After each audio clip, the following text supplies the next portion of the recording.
సుమన్ టీవీలో మీ personal and business promotions కోసం కింది నెంబర్కి కాంటాక్ట్ చేయండి. Hi hello viewers, welcome to Suman TV. నేను మీ అమర్నాథ్. ప్రజెంట్ మనం విశాఖపట్నంలో అయితే ఉన్నాము. ఈరోజు మనం ముందున్నారు అక్కినేని సతీష్ గారు, ప్రముఖ కాంట్రాక్టర్, అలానే తెలుగుదేశం పార్టీ నాయకులు కూడా. Sir, welcome to Suman TV. Visakhapatnam నుంచి మాట్లాడుతున్నాం. సుమన్ టీవీ వారికి, సుమన్ టీవీ ప్రేక్షకులకి శుభాకాంక్షలు. First of all congratulations. TDP ఏదైతే మహాకూటమి ఉందో అది అధికారంలోకి వచ్చింది. సో గత ప్రభుత్వంలో మీరు చూశారు, ఇప్పుడు ప్రభుత్వం మారింది. అసలు ఉత్తరాంధ్రకి ఏముంటే బాగుంటుంది, అసలు ఉత్తరాంధ్రలో ఏ మార్పులు చేర్పులు జరిగితే బాగుంటుందని? ఉత్తరాంధ్రలో ఈరోజు మా దేవుడు నారా చంద్రబాబు నాయుడు గారు ఉత్తరాంధ్రకి పోలవరం నీళ్లు లెఫ్ట్ మెయిన్ కెనాల్ ద్వారా ఎలా అందించాలి, సాగునీరు ఎలా అందించాలి, వంశధార ప్రాజెక్టు పూర్తి చేయాలి, ఉత్తరాంధ్ర ప్రజలకు ఇప్పటికీ మంచినీటి లోటు లేకుండా, సాగునీరు లోటు లేకుండా ప్రయత్నించాలని మా నారా చంద్రబాబు నాయుడు గారు అనునిత్యం ప్రయత్నిస్తున్నారు. సార్, ఇప్పుడు స్టీల్ ప్లాంట్ వచ్చేసరికి విశాఖ హక్కు, ఆంధ్రల హక్కు అని చెప్పేసి ఎప్పటి నుంచి ఉంది. దీన్ని ప్రైవేటీకరణని అడ్డుకోవడంలో ఏ మేరకు? అది ప్రైవేటీకరణ చేయటం అనేది జరగదు. దాన్ని ప్రైవేటీకరణ చేయకుండా ఉంటాకి మా నారా చంద్రబాబు నాయుడు గారు, జనసేన అధినేత పవన్ కళ్యాణ్ బాబు గారు, మా లోకేష్ బాబు గారు ప్రయత్నిస్తున్నారు. అది ప్రైవేటీకరణ జరగదు. విశాఖ ఉక్కు ఫ్యాక్టరీ అనేది ఆంధ్రుల హక్కు. దానికి మా చంద్రబాబు నాయుడు గారు ఢిల్లీ వెళ్ళారు. దానికి ఒరిస్సాలో మైన్స్ కేటాయించడానికి ట్రై చేస్తున్నారు.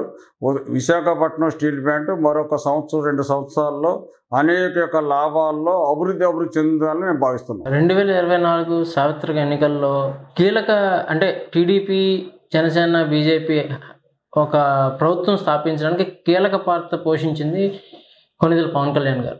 సో అటువంటి కొణిదెల పవన్ కళ్యాణ్ గారికి డిప్యూటీ సీఎంగా పోస్టింగ్ ఇచ్చారు. ఇప్పుడున్న గవర్నమెంట్ ఎలా ఉంది అంటే ప్రజల దృష్టిలో ఒక ట్రాన్స్పరెన్సీ మోడ్లో జరుగుతుందని ఒక వార్తలు అయితే వినిపిస్తున్నాయి. సో ఏ విధంగా చూడొచ్చు దీన్ని? నిన్న పవన్ కళ్యాణ్ గారు ప్రెస్ మీట్ పెట్టారు. 23వ తారీఖు నాడు ఆంధ్రప్రదేశ్ రాష్ట్రంలో 100 పంచాయతీలన్నీ సర్వసభ్య సమావేశం పెట్టాలి.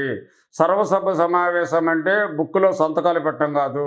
ఒరిజినల్గా సర్వసభ్య సమావేశం పెట్టి ప్రతి పంచాయతీలో ఏ సమస్యలు ఉన్నాయి, రోడ్డు సమస్య ఉందా, డ్రైనేజ్ సమస్య ఉందా, ఎలక్ట్రికల్ లైట్ల సమస్య ఉందా, వీధి దీపాల సమస్య ఉందా, పెన్షన్లు ఎక్కడ రాలేదా, రైతులకు విత్తనాలు అందట్లేదా, రైతుల యొక్క నాట్లు అందట్లేదా, చెరువుల పరిస్థితి ఏంటి, కుంటల పరిస్థితి ఏంటి తెలియమని మా పవన్ కళ్యాణ్ గారు ప్రతి పంచాయతీకి నిన్న మీడియా ద్వారా తెలియజేశారు. పవన్ కళ్యాణ్ గారు 21 పోటీ చేస్తే 21 గెలిచారు. బీజేపీ వాళ్ళు 8 గెలిచారు. మేము 134 గెలిచాం. ఇవాళ ఈ ఆంధ్రప్రదేశ్ రాష్ట్రంలో మా 124 మంది ఎమ్మెల్యేలు ప్రతి నిత్యం ప్రతి కాన్స్టిట్యున్సీలో ప్రతి ఏదో ఒక ఊరు ప్రజల దగ్గర ఉంటున్నారు. ఈ వైసీపీలో గెలిచిన పులివెందుల ఎమ్మెల్యే జగన్మోహన్ రెడ్డి ఆధ్వర్యంలో గెలిచిన 11 మంది శాసనసభ్యులు ఇంతవరకు గెలిచిన తర్వాత 70 రోజుల్లో ఎక్కడా కూడా ప్రజల దగ్గరికి వెళ్ళలేదు. మిమ్మల్ని ఏం జరుగుతుందో ప్రజలను అడగలేదు. అసలు వీళ్ళు ఎక్కడుంటారో కూడా ఎవరు తెలియట్లేదు. హైదరాబాద్లో ఉన్నారా, వైజాగ్లో ఉన్నారా, బెంగళూరులో ఉన్నారా? అందరూ నాకు చెప్పుకోవడం 11 మంది వెళ్ళి పెద్ద బెంగళూరులో జగన్ గారు దగ్గర ఉన్నారంటున్నారు. చంద్రబాబు నాయుడు గారికి అత్యంత సన్నిహితుడిగా అక్కినేని సతీష్ గారు ఎప్పటి నుంచో ఉన్నారు.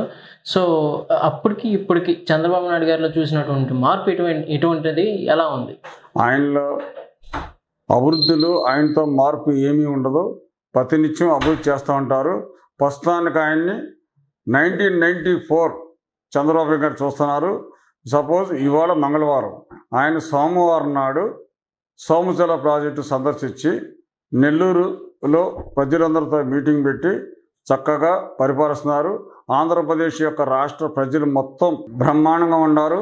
వర్షాలు కురిసినాయి, డ్యాములంతా నిండినాయి, విత్తనాలు సరిగ్గా అందినాయి, ఎరువులన్నీ సమృద్ధిగా దొరుకుతున్నాయి, పెన్షన్లన్నీ వస్తున్నాయి, ఉద్యోగస్తులకు 1వ తారీఖు జీతాలు వస్తున్నాయి, పదవీ విరమణ ఉద్యోగస్తులకు 1వ తారీఖు పెన్షన్లు పడుతున్నాయి. ఆంధ్రప్రదేశ్ రాష్ట్ర ప్రజలు మొత్తం సుఖశాంతులతో హ్యాపీగా ఉన్నారు. పవన్ కళ్యాణ్ గారు ఓపెన్ గా ప్రెస్ మీట్ లో చెప్పారు, మాది కక్ష సాధింపు చర్యలు మా దగ్గర నుంచి ఉండవు అని చెప్పేసి.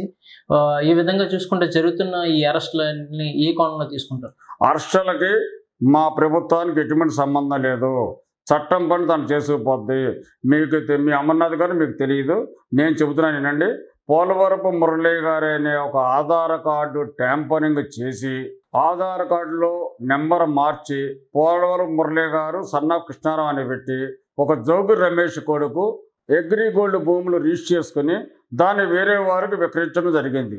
అది యొక్క పోలవరం మురళి గారు నా పేరు మీద రిజిస్టర్ చేసి అన్నారు, నా సంతకం కాదు, నా బొటవేలు ముద్ర కాదని కంప్లైంట్ ఇవ్వడం వలన చట్టం పని దాన్ని చేసుకుపోతుంది. ఇవాళ ఈరోజు జోగి రమేష్ గారు దండం పెట్టి చంద్రబాబు నాయుడు గారు నా కొడుకుని రక్షించమన్నాడు. మీరు ముందుకు వెళ్ళండి, ఎరకడ కాలంకి వెళ్ళండి. జోగి రమేష్ భాష ఎలా ఉండేది, వాడు వీడు చంద్రబాబు నాయుడు వాడెంత కుక్క వీడెంత అన్నాడు. ఇవాళ వాడు భార్యని తీసుకొచ్చి బయట తీసుకొచ్చి మహాప్రభు చంద్రబాబు నాయుడు గారు నా కొడుకుని వదిలేయండి, అమెరికా నుంచి వచ్చాడు అంటే అమెరికా నుంచి వచ్చేసి ఇక్కడ జనాలు ల్యాండ్లు కబ్జా చేసి అమ్మేసుకుని సంపాదించుకుంటే ఉందర చట్టం దాని పని తను చేసుకుపోద్ది. దాంట్లో మాకు ఎటువంటి సంబంధం లేదు. కేసులతో తెలుగుదేశం పార్టీకి కానీ జనసేన పార్టీకి కానీ బీజేపీ పార్టీకి కానీ మా లోకేష్ బాబు గారు కానీ మా చంద్రబాబు నాయుడు గారు కానీ కళ్యాణ్ బాబు గారు కానీ ఎటువంటి సంబంధం లేదు. చట్టం దాన్ని చేసుకుపోద్ది. దోపిడీ, లిక్కర్ దోపిడీ, ఇసుక దోపిడీ, మద్యం దోపిడీ, మైనింగ్ దోపిడీ ఏమిటిది అసలు? విశాఖపట్నంలో విజయనగరంలో శ్రీకాకుళంలో ఉన్న ప్రశాంతమైన వాతావరణంలో కొన్ని వందల క్వారీలు రాయలసీమ వాసులు వచ్చి ఇక్కడ పనిచేసుకుంటుంటే ఉత్తరాంధ్ర ప్రజలు బిక్కుమంటే బతికారు 5 సంవత్సరాలు. ఏమంటే ఏం చేస్తారా అని. సార్, యాజ్ ఒక కాంట్రాక్టర్గా మీకు తెలుసు కాంట్రాక్టర్ కష్టాలు. సో ఇటువంటి ఒక కాంట్రాక్టర్ అనే బాధ్యతలో మీరున్నారు.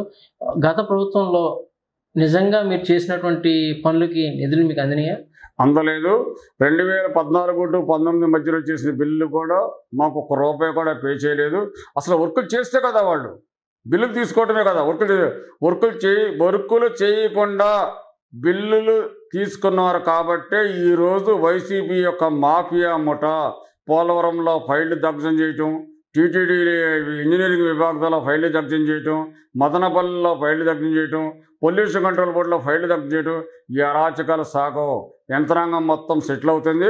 సెటిల్ అయిన తర్వాత దీని యొక్క కారకాలు మొత్తం సిఐడి వాళ్ళు డీజీపీ గారు ఎంక్వైరీ చేస్తున్నారు. అందరూ శ్రీకృష్ణ జన్మస్థానంకి వెళ్ళి ఓసులు లెక్క పెట్టడం తప్పదు.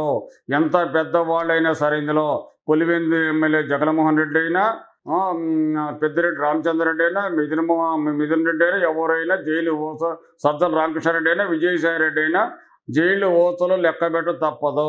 చట్టం దాన్ని చేసుకుపోద్ది. పోలీసు వాళ్ళకి మేము ఫ్రీ హ్యాండ్ ఇచ్చాము.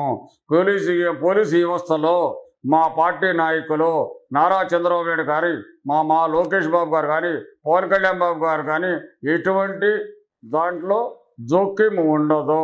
చట్టం దాని పని దాన్ని చేసుకుపోద్ది. చూసారు కదండి, ఇంకా అంటే చెప్పక్కర్లేదు. ఒక ఫైర్ బ్రాండ్ కింద తయారయ్యారు అక్కినేని సతీష్ గారు. సో ఈ 5 సంవత్సరాల యొక్క నిర్గూఢమైనటువంటి బాధ ఏదైతే ఉందో ఆయన కంప్లీట్గా చెప్పడం జరిగింది. Sir, thank you so much.